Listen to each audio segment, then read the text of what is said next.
Yun. Yun, andito na naman po tayo ngayon. Meron tayong isang nire-repair dito.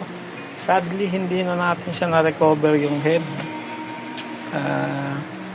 Ngayon, bibigyan ko kayo ng tip para hindi maiwasan nating mangyari yung ganito.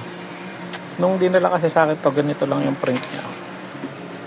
Magenta lang nagpiprint. So, ang duda ko rito, sabi nung weeks daw na hindi nag-amit yung printer.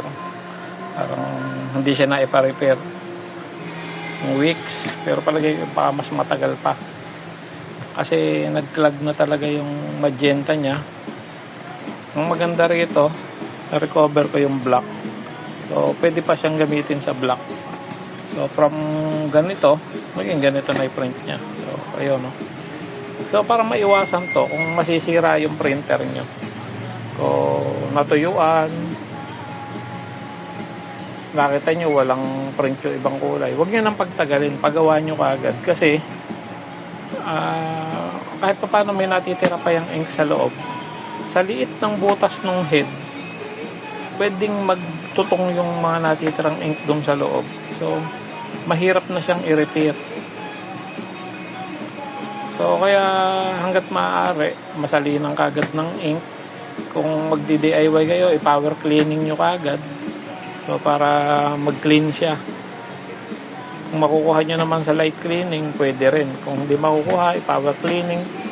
Tapos, kung hindi nyo talaga magawa, huwag na kayong mag-DIY.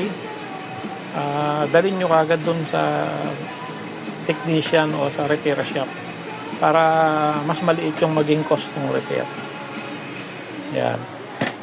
So, yun lang masasabi kong tip para mas magtagal yung buhay ng printer nyo, kasi as long as pinagtatagal nyo siya, baka lumiit na yung chance na ma-repair yung printer nyo.